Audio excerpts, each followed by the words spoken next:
Alrighty. Well, I think we're still waiting for some folks to join, but we can go ahead and get started. Um, so hello, everyone. My name is Josh Hoff. I am a solid waste planner at the Minnesota Pollution Control Agency, and I volunteer on Build Reuse's membership and programming committee, working with Melissa Wenzel to host monthly webinars such as this. So thank you all for being here. Welcome. If this is your first webinar, we appreciate you stopping by. If this is your second or third or fourth, thank you for coming back. We have just a couple of announcements before we pass things off to our presenter. Rosemarie, thank you so much for being here and being willing to share your great work with the Build Reuse audience. Um, about a month from today, on December 11th, we're hosting another webinar that is towards a standardized deconstruction method. So it's following 6 months of visits from Build Reuse members here in the United States, and that is from Barbara Lambeck is the presenter there. So it's kind of going to be a good international perspective on building reuse. So I can send that link here in a minute, and if you are interested in catching up on some old webinars, we have a YouTube in which all of the webinars are posted, so you can check that out as well, and we'll share the link for that. But other than that, Melissa, is there any announcements you'd like to make before we get started? All right. Sounds good. All right. Rosemarie, are you able to share your screen with the Yeah, slides? looks like I'm all right.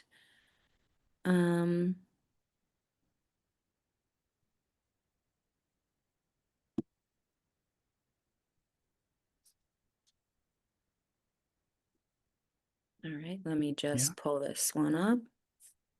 perfect. Yeah, and then we'll have a little bit of time for Q&A at the end as well.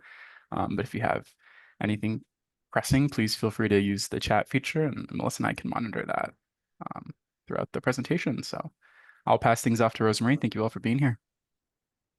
Thank you. Can you guys see my presentation? Yep. Great. So I'll just make it full screen and we're all good? It looks like all we see now is click to exit full screen, so I don't think we see the presentation anymore. At least I don't. Okay. You can see it here though, Right. but not here. No.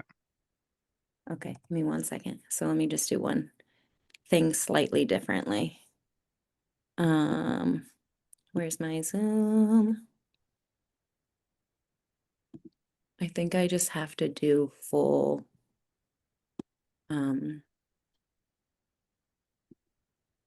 you see it right now? No, we cannot. Okay, sorry, just 1 second. All good.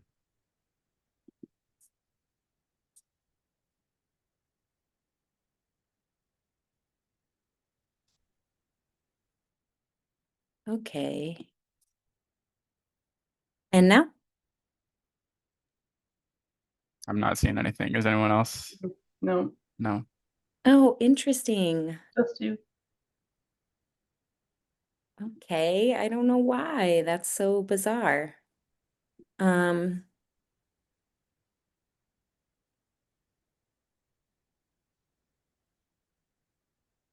where is, are you seeing it at all, my screen right now, or no?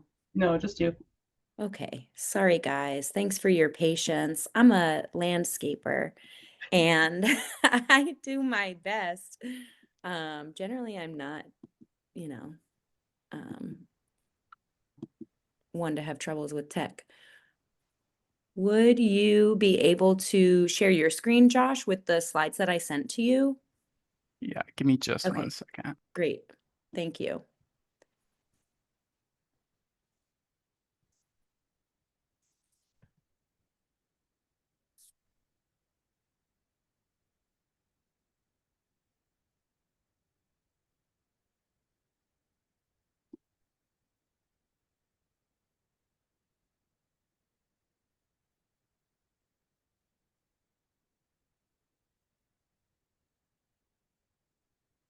Great. Cool. All right. Can everyone see that? I can see it. Cool. Great. All right. Just let me know when you'd like to move on to the next slide and I can manage it from there. Thanks. I appreciate that.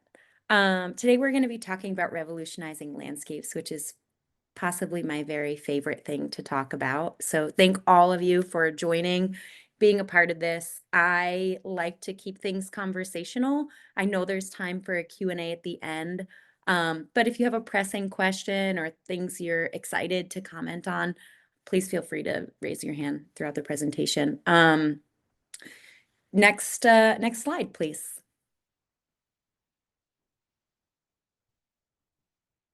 Great. So I'll talk a little bit about who we are as an organization. Our Temenos is a sacred temple garden. So the work that we do really comes out of our commitment and our belief to the importance, both from a scientific perspective, but also from a spiritual perspective of green spaces, especially in a city like New York, which is where we are based. We are based in Brooklyn and work across the 5 boroughs.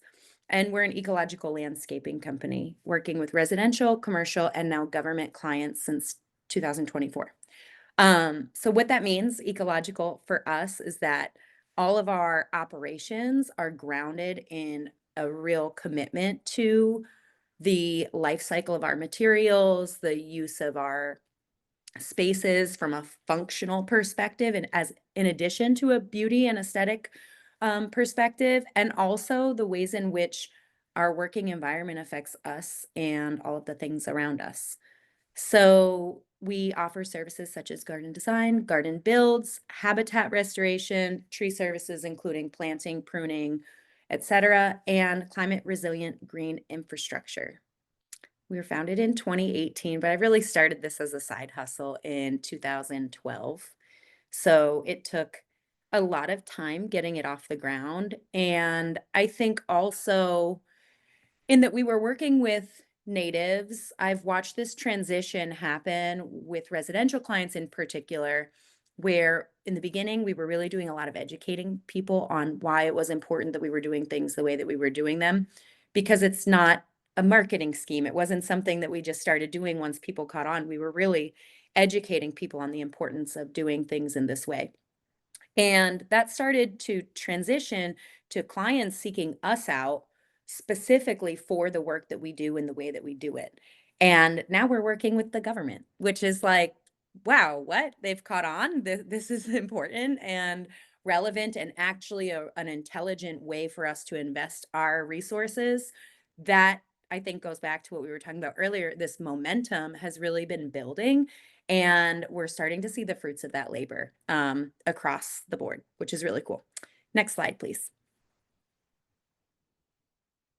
I'll talk a little bit about who I am. I am the second, or I guess one of 2 working owners. My name is Rosemarie. You can also call me Rose. My lineage is Irish, German, and Puerto Rican. I come from a long line of people who have built the world and the built environment with their hands. I'm a first generation college student who graduated from St. John's University in Queens with a BS in ecology. And I am the founder of Our Temenos. What I do day to day, I'm still on site quite frequently. I do still work on site as a working owner, but also in charge of day to day operations, the long term vision for the company, and we like to say everybody sweeps because we are a small business and everybody does a little bit of everything. I did a fun like 2 truths and a lie. So you guys can at the end during the Q&A guess, but I put I bike everywhere, sometimes 30 to 40 miles in a day. I can do a front flip and I forage in cemeteries. And maybe the presentation will inform you a little bit about what's true and what's not. Next slide, please. So before we start talking about specific projects and case studies, I want to highlight our revolution in our approach to the way that we see our industry as a whole. Next slide.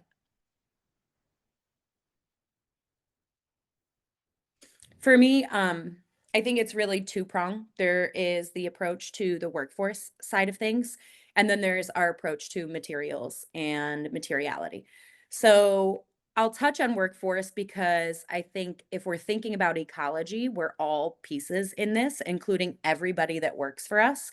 And so part of like building up the well-being of our existing and surrounding environment is building up the well-being of the people that work on the projects that we're trying to bring to fruition.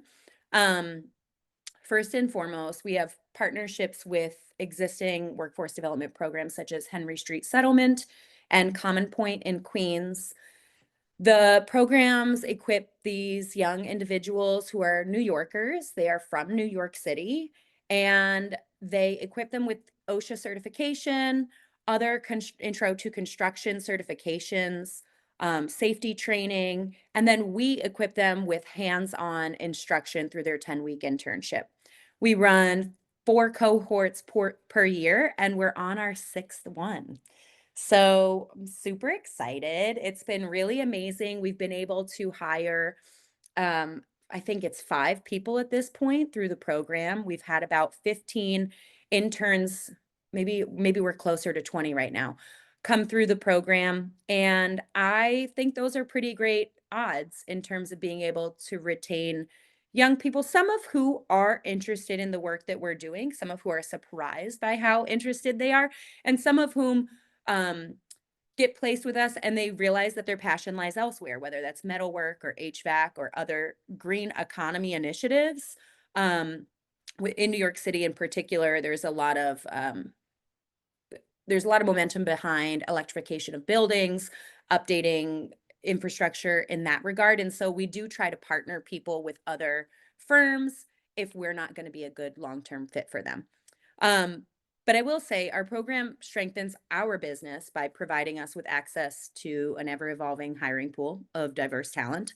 And it strengthens our community by providing young New Yorkers with an opportunity to steward green spaces in and around their neighborhood that they might have ignored before, to find a passion in a career that they really probably didn't know that much about. I think our industry is a little bit opaque in that people don't really understand all of the skills that are needed to succeed, whether that's horticulture, carpentry, light metal work, masonry, et cetera. Like you can really specialize or you can kind of learn all of those things. Um, and then I will say, like, we provide a defined pathway toward employment and then eventual ownership because we are worker owned. And so one of the things we did in the beginning of that internship partnership was map out an actual career map for young folks who are coming through this program. And so they do their internship. If it's a good fit, both culturally and personality wise, and they're interested and we're interested, they move into our apprenticeship program. They are apprentices with us for 6 months, and then they are eligible to be staff with us. And our starting rate for our staff is $27 an hour.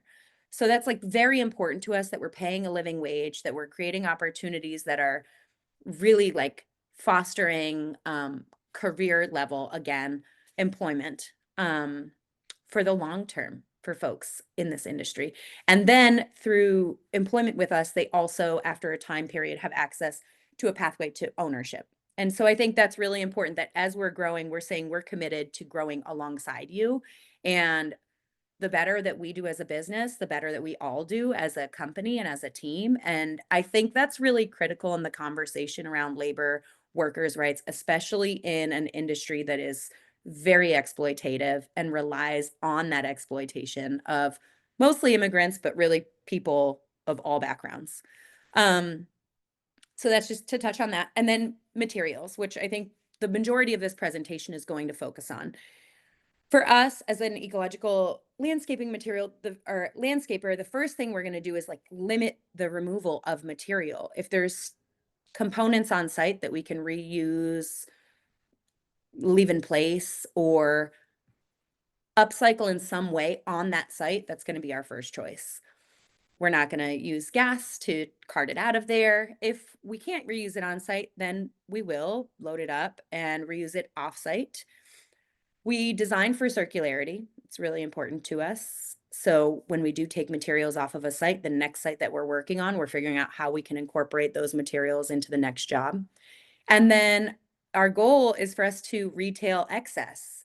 So that's something we're working on right now. We have a small yard in Brooklyn where we do a bit of that for the residential clientele that we have, but our goal is to be able to retail excess to other contractors at a wholesale prices. And then ethical procurement, which is something I'll touch on. So when we do build new, we focus very around where things are coming from, what are the certifications that they have, what are the materials that we are purchasing new, and where does that life cycle fit into the big picture of this project, with an emphasis on things that are biodegradable, etc. Next slide, please.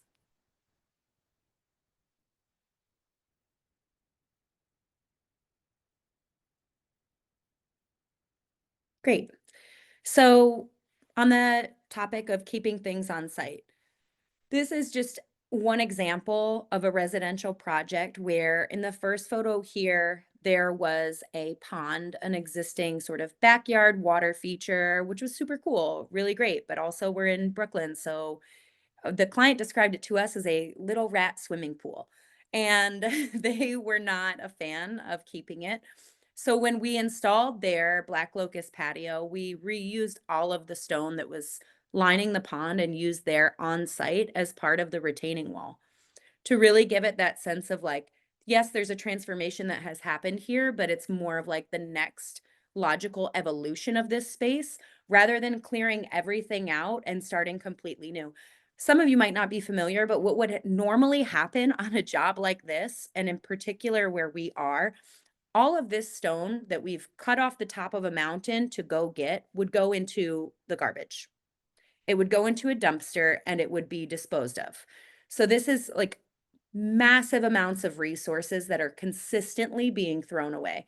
Bluestone, pavers, regular boulders such as the ones in the photos. So it's a vast amount of waste that can come from just one project. So that's super important to us. The other thing, which I'll get into later, obviously the black locust pavers, those are new. So how do we balance out, bringing in new materials versus salvaging? And I'll get into the considerations around new materials. Next slide, please. Limiting removals. So sometimes this can be dictated by budget, right? We work with clients who have a $5,000 budget. We work with clients who have a $50,000 budget. We work with clients who have a $150,000 budget. Sometimes the limit of removals is coming from it's being dictated by budget. Other times, a material has not met the end of its life cycle yet. And so we would recommend that something such as these turf tiles, which I would never personally install, I would never recommend anyone buy them, but they aren't at the end of their life cycle. And so we would not advise a client to throw out something that has not met that parameter for us. And so, how can we design around this material, but also give them their phase two, which is, once this does meet the end of its life cycle, here's what you're going to be looking for. That means it is at the end of its life cycle. Here are the visual signs of wear and tear. Here's how you can then take this to phase two. Here's what we would upgrade it with. Here's what we'll use when that time comes. And I think that from a business perspective, a lot of people would hesitate at that because they're like, you're not maximizing the amount of money that you can get from a client. But one, it builds trust. People actually trust what we're saying because we're not trying to just get them to toss things that are in good condition. And some people will insist that they're ready to do it now. And in that case, we would salvage it. Um, but other times, it's just like we're doing it at a later date, right? So we're still going to do the job. We're still going to like see that through in that way. It's just we're giving the client time, we're giving the earth time, we're giving all of us time to really like get the most out of that space in its current state and in each phase. Next slide, please. Deconstructing. Okay, so this is actually like a kind of sad example. This beautiful meadow is in Park Slope, and this is Ellen. She's lovely. We installed this meadow about 5 years ago, and this was year four. Um, she just sold her house because the properties on either side of her are being developed. And this is a reality of living in New York City and living anywhere where development is actually continuing to happen, which is everywhere. Um, and as a result, her garden is going to be completely demolished. So everything that was here was dug up, actually. 2 weeks ago and reinstalled on her new balcony at her new property. And so I think, I wanted to highlight this example to talk about ways in which that ongoing relationship with our clients allows them to see things through our eyes and do things that they would have never considered possible. I think prior to working with us, she would have never thought it would be possible to dig up the plants that are in that garden and bring them and reinstall them into planter boxes on a balcony in her new apartment, right? Like that would have been very outside the realm of possibility. And for her, this was a cost saving measure. She got to save money on the plant material and really just paid for the labor costs for us to get the material from one place to the other and install it, which is a fee that she would have been paying anyway, because we always have to get things from one place to another. Um, Furthermore, we actually were able to get her to put us in contact with the developer that bought the parcel. And he's going to take the trees and bring them to his house. We're going to dig them up and bring them to his house. And all of the bluestone that's on that walkway that she's sitting on is also going to be repurposed and worked into a design for his home in another part of Brooklyn. And so I wanted to just really point out that, like, having these conversations and telling people, like, yeah, this would just go into a dumpster otherwise. Like, are you sure you want to throw this out? This is really valuable. This is something we cut off the top of a mountain to get to. I love to like put it in that frame because people don't always realize the level of extraction involved to get these materials to where they're going. And, three different people who had stake in this are all on board in bringing all of this materials to different places to give them a second life. And so I think that we often are thinking of different ways to pitch to clients how to consider these reconstruction, deconstruction, or salvage product projects. And I think just being really clear and educating folks on what it took to get it there, how much life is left in something, what the numbers look like, uh, really is like a no-brainer for most people. I think most people, including a developer in Brooklyn, are on board when you're like, hey, you're saving money by saving this stuff. And you're saving this stuff. And I think people want to feel good at the end of the day. Um, so I'm really, really happy including this example. It is very sad because it was such a remarkable meadow, but everything there is going to have a second life somewhere else. Um, Next slide, please. And that's the aerial view of her space. So you can see all of the bluestone that would have been going into a dumpster. This doesn't even include the antique bluestone that is on a walkway on the left side of her house, which are 300-pound slabs that are significantly older than I am. So it's very exciting that we're actually able to find a new home for all of this. Next slide. Um, Designing for circularity. So I think, again, the education piece really comes in to new design, where you are encouraging clients to use material that either you have access to or that's on their site already.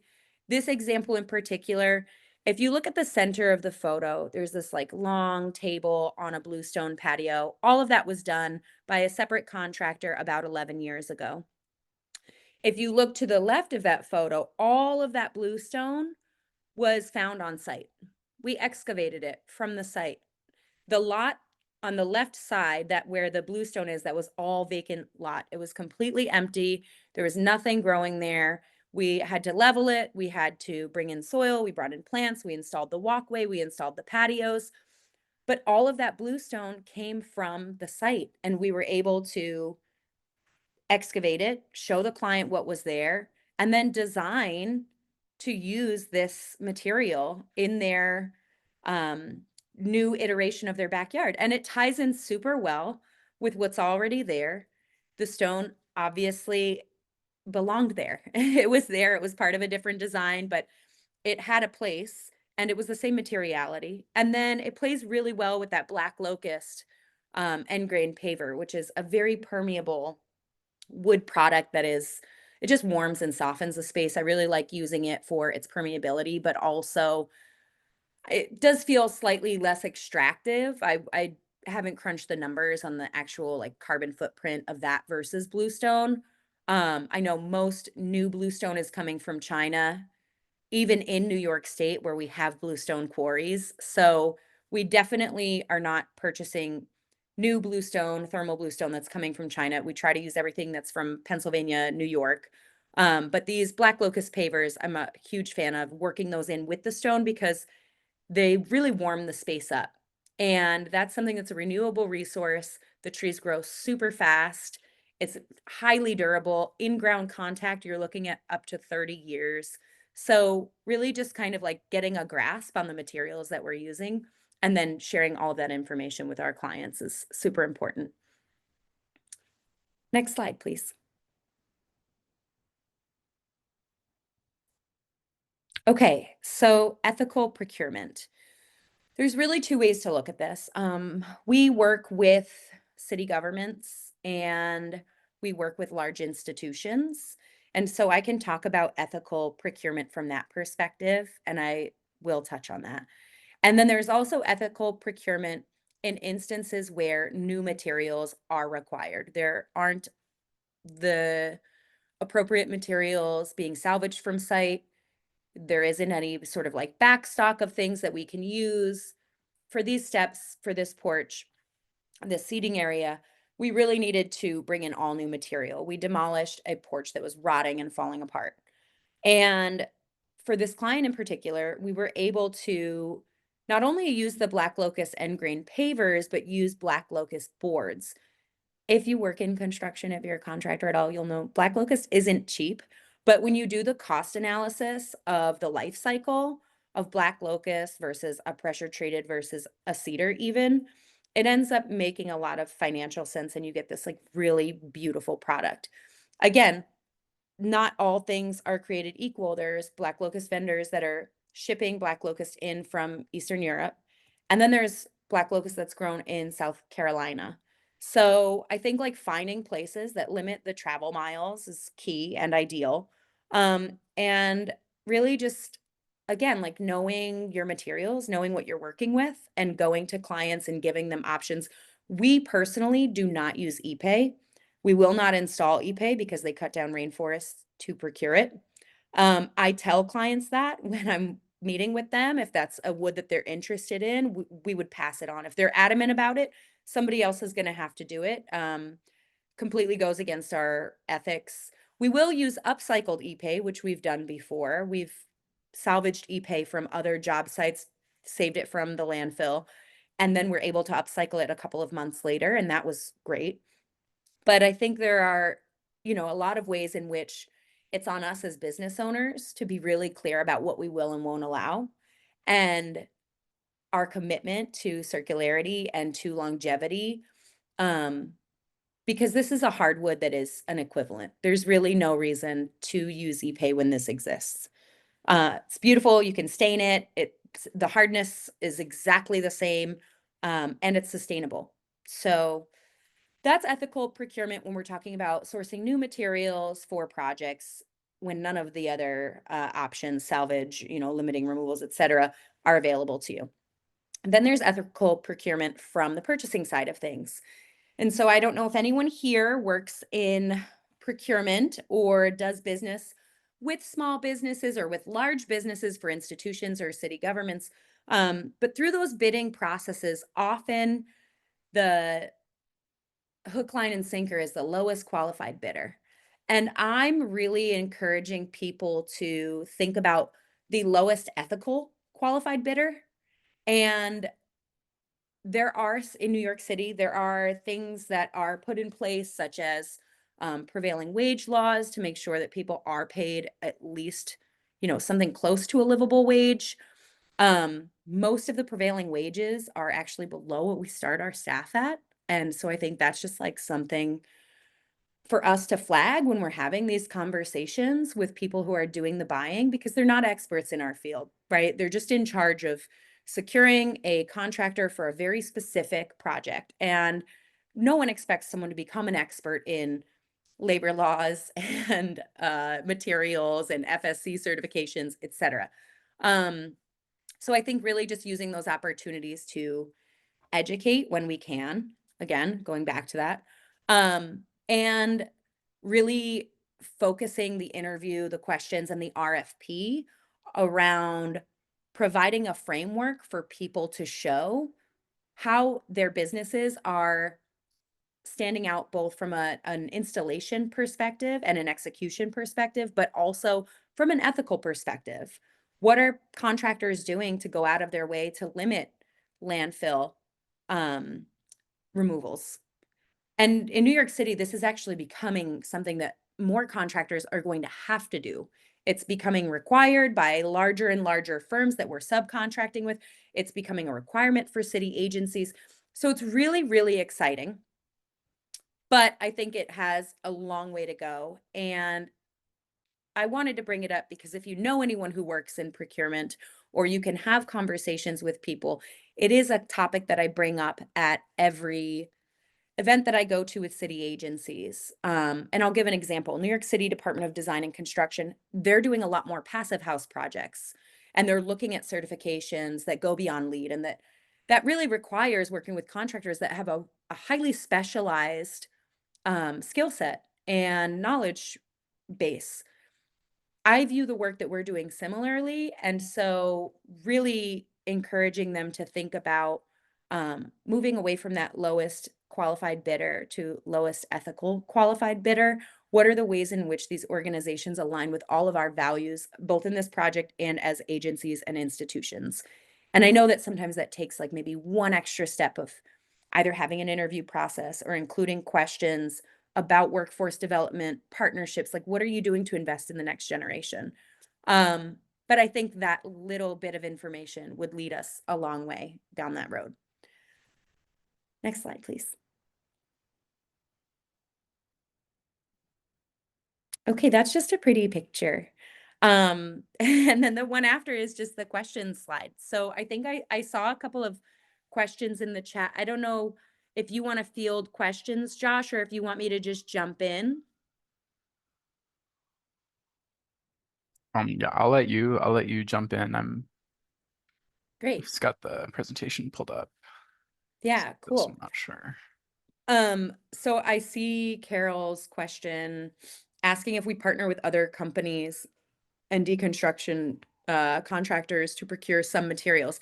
We do informally, Carol. We have relationships with GCs who know me and they know to call me if they've got materials on site. And I think part of that is limitations, right? We're in New York City, so space is at a premium. And most contractors I know, they're only holding on to like what they have capacity for. And so that's part of our vision right now for the excess retail. We are working on a project to sort of centralize this for a group of contractors so that there would actually be a warehouse space where people could go and they could shop.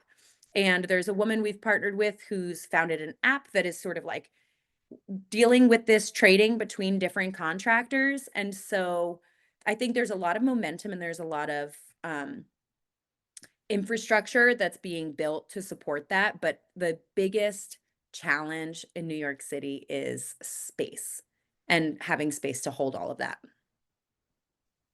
Yes, it's such a challenge that in Santa Barbara, I've been doing it for myself for 24 years, and I'm Hmm. not going to do it anymore. That's why I'm Yeah.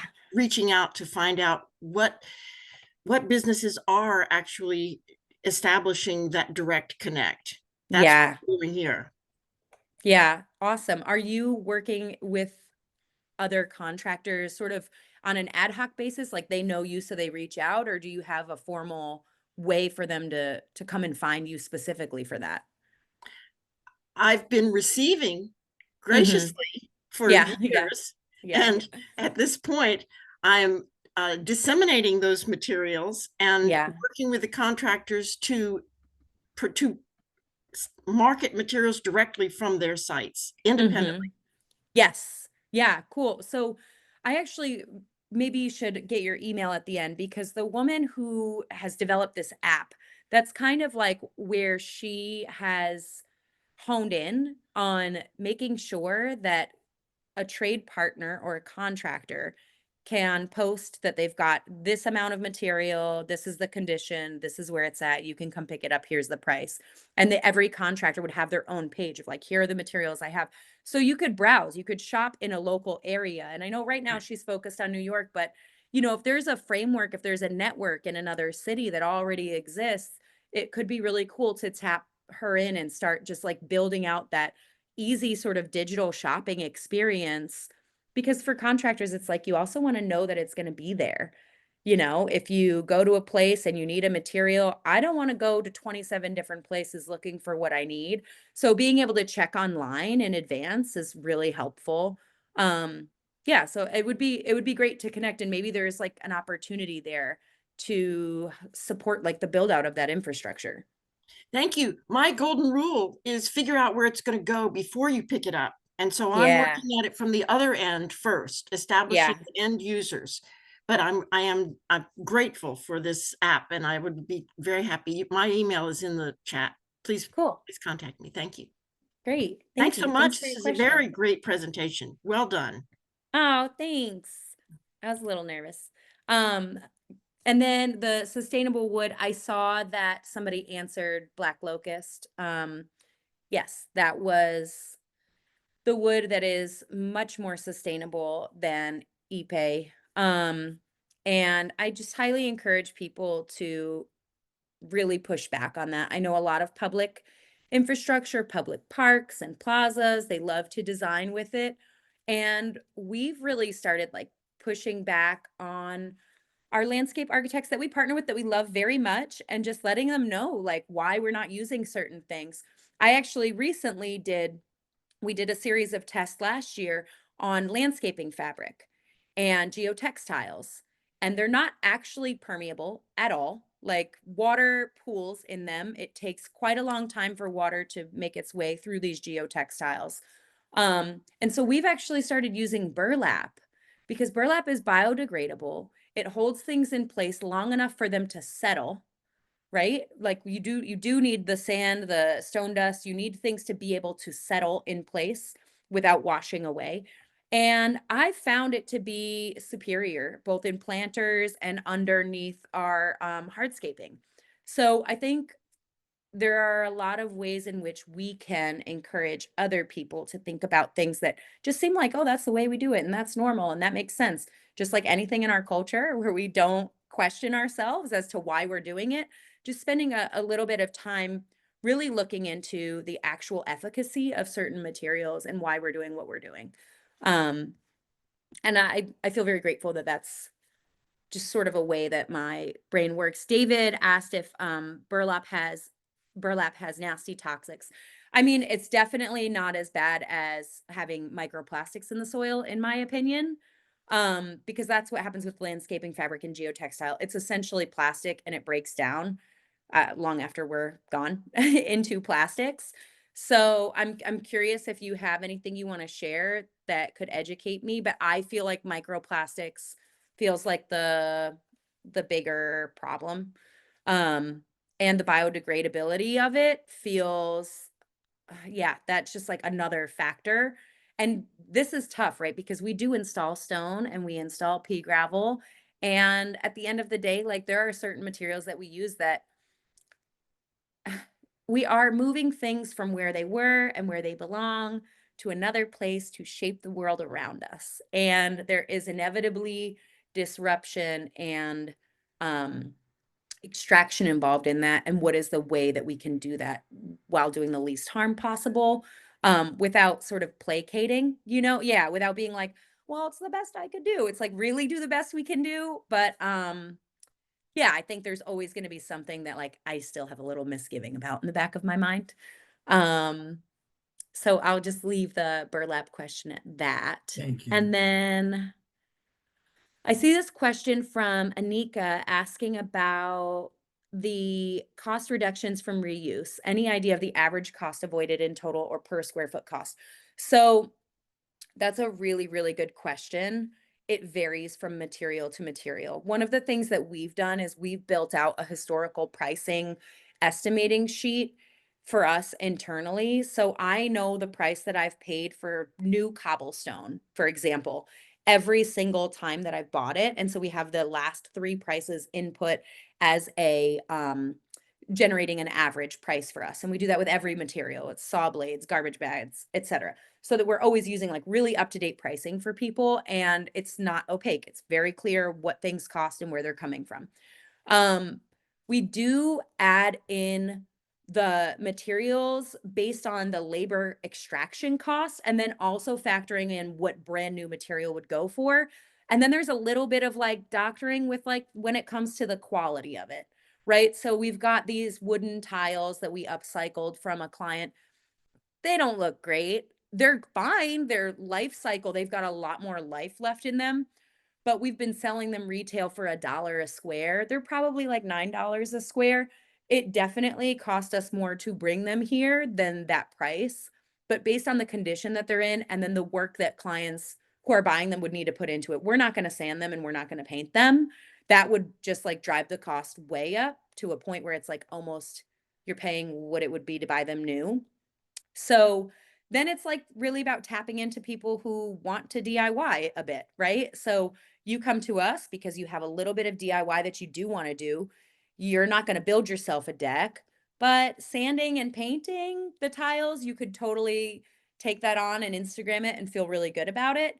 And so I think just like finding that happy medium and then trying to be as like fair and effective with our pricing as possible. At the end of the day, I don't want anything to sit in the yard for months and months and months.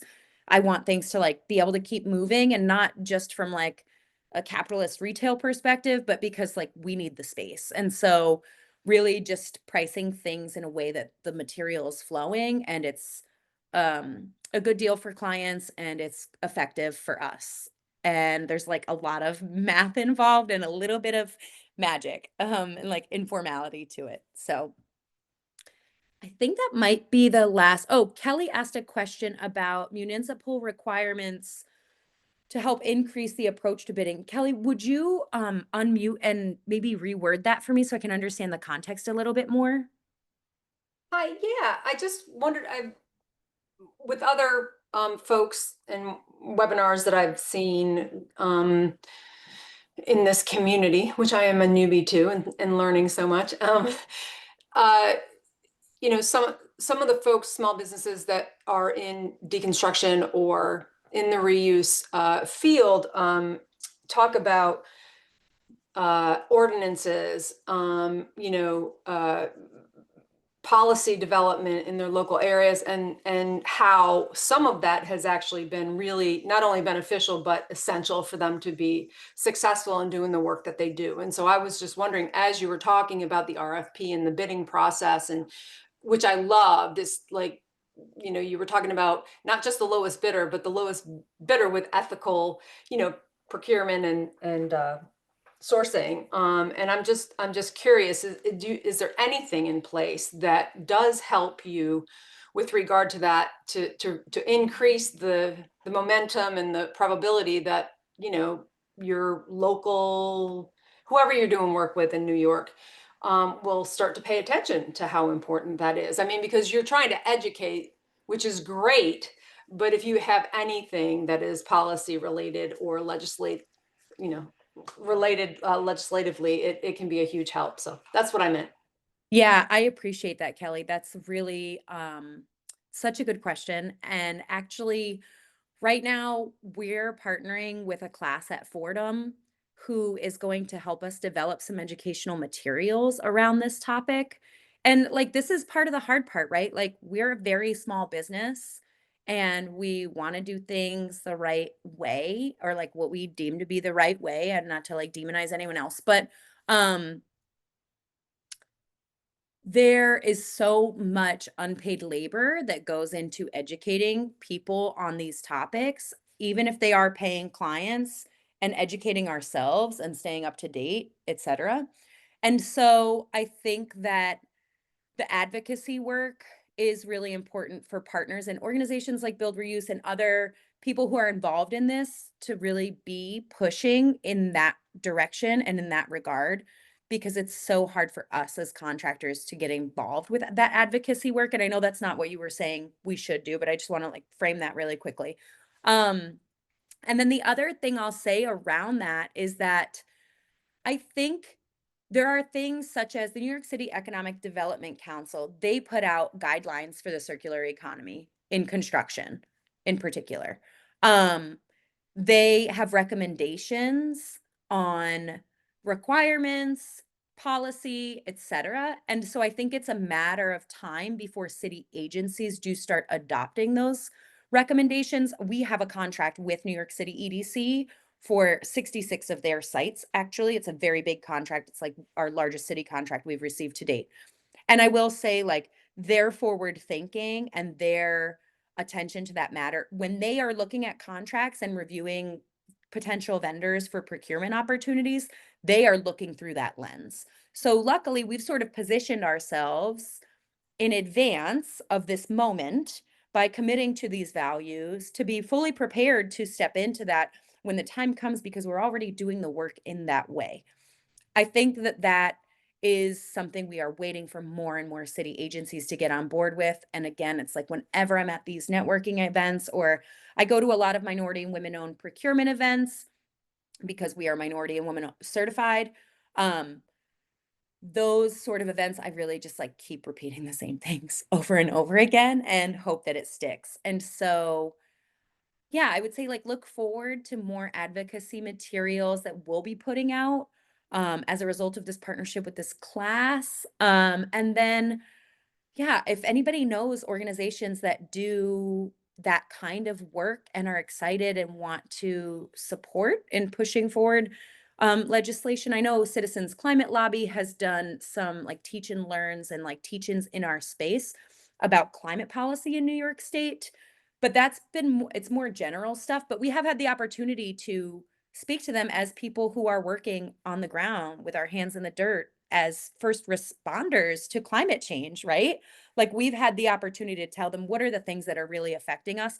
And so like, you know, we even myself, like we don't get paid for days that are too hot or that there's wildfire smoke or um, you know, there's all sorts of like weather hazards that we're facing that affect our livelihood. And so like we're starting at 5 a.m. on days where it's going to be 110 degrees and we're working next to a parking lot. Like there's so many, we're providing electrolytes for our staff. We're taking breaks every 15 minutes. We're drinking gallons of water. So it's like there's so much involved that people don't know about in our field and in our work. And yeah, there's so much to educate about. So that's a long answer. I'm gonna leave it at that. Great answer. Thank you. Thanks. You're welcome. Uh, cool. I will definitely drop some info, my email in the chat for anyone who wants to follow up on like what we have available or what we have around. That's always changing. I saw that question. Um, and so feel free to reach out to me directly. You can also come to our space on Lafayette and Franklin in Bed-Stuy. And then of course, like we're fingers crossed launching our new space in the new year that would be much larger and would also accept materials from other contractors. And yeah, I don't know if anybody has any other questions. So I'll stop talking and see if anyone has anything else to say. I have a question. So Yeah. I do support the state of Minnesota's sustainable purchasing program. So I was thrilled to hear your kind of presentation part about the equity and procurement. And I'm wondering, in addition to the epay wood that you mentioned, are there other materials that are like clear non-starters for you? And Oh, you that's a you great question. try and steer your customers away from? Yeah. ePay, yeah, that's a solid. Hmm. Definitely lately the landscaping fabric geotextiles we've been pushing harder to move away from. And David, I did see, you know, also the nothing is perfect comment, and I appreciate that. And I do think like there's also instances where it's just like neither is necessary. So like being um yeah, being able to sort of like have that dialogue with a contractor around like, well, why do you normally use this? And like, would this, is it actually necessary here? Thermal bluestone is another one. it might be a little bit different for you guys. Yeah, I mean, I'm guessing like bluestone that's coming from China would have to be, it would have to sail across the ocean to get to a port city, and then it would need to get on a truck to get out to you. And the nice thing about the thermal bluestone is it's cut in these like really beautiful, perfect pieces. So for like a large scale public plaza or development, people love it for ADA compliance, but there are alternatives to that. And so I would just say like certain types of stone, maybe as you're looking through procurement documents, looking and seeing like, well, where is this mined? Where is this actually coming from? And then thinking about it through that framework of like, okay, what is it going to take for this to actually get to us to be able to be installed? Those are just like some of the kind of ways I frame my thoughts around the what materials feel good and are truly sustainable and what materials are actually like too extractive for me to be comfortable using. Thank you. Yeah, thank you. Thanks for asking that great question.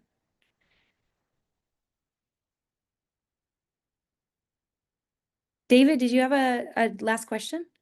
Do you use much arborist chips with cardboard suppression around a lot of your, I mean, more of your kind of like maybe garden installations? We use that a lot here. It's very popular where we are, so I just didn't know if that Yeah. much. Yeah, I love that. So actually when I started, and I didn't really get into my history in this field, but I started in community gardens and I did AmeriCorps with the New York Restoration Project, worked on like million trees. So I was like heavy into community gardens for the first like 5.5 years of my career. And that is like for sure, like cardboard that people saved and like bring from home underneath the layer of mulch is that's golden. And especially I find it to be more effective because landscaping fabric, what happens with landscaping fabric is the soil builds up on top of it anyway. You get one season of leaf drop and then the leaves decompose, or inevitably soil is coming around on the wind. And then seeds start growing on top of it anyway. So when people put it down thinking like, I'm going to stop all the weeds, what ends up happening is plants end up growing through it. Then you're ripping it out in pieces like a year or two later, and it's everywhere. So I love that you bring that up in particular. And then, yeah, that's like another simple thing where when we do tree work, when we are pruning branches, just like mulching on site and then using those wood chips there. And if we can't use them there, bringing them back to our yard or bringing them to a school that needs wood chips for their outdoor classroom or somebody that needs them rather than bringing them straight to the compost because that's like generally the next stop for them. So really just like trying to find ways for even the simplest of materials, which is like a truck full of wood chips. And there's a lot of places that that can go. There's a lot of people who want that. So And for anybody listening, just real, thank you so much for this presentation. It's awesome. Is that there's these American-made wood chippers out of Wisconsin called Patriot, and we use them all the time here. They're electric, and so they're very good for small spaces like New York. Be able to cart them back, just as long as you have a good power supply to hook up to. But they're magic. So wow, I'm writing that down right now. Actually, that's awesome. Great. Cool. Well, thank you guys so much. That was really, really fun. And I love talking about what we do. And um, yeah, I just want to say thank you for being here. Thank you for your questions. Thank you for your receptivity and for your work that you're all doing across the country as it relates to this. It's very inspiring and very humbling. And I think, yeah, it gives me a lot of hope for our future. Us too. Thank you. Yeah, thank you so much. thank you. We'll Sweet. get this on the Thank web you. soon. We'll send out the recording as soon as we can as well. Thanks for joining us. Thanks, Rosemarie. Thank you so Thank you. much. Bye, everyone. Have a Thank great day. you.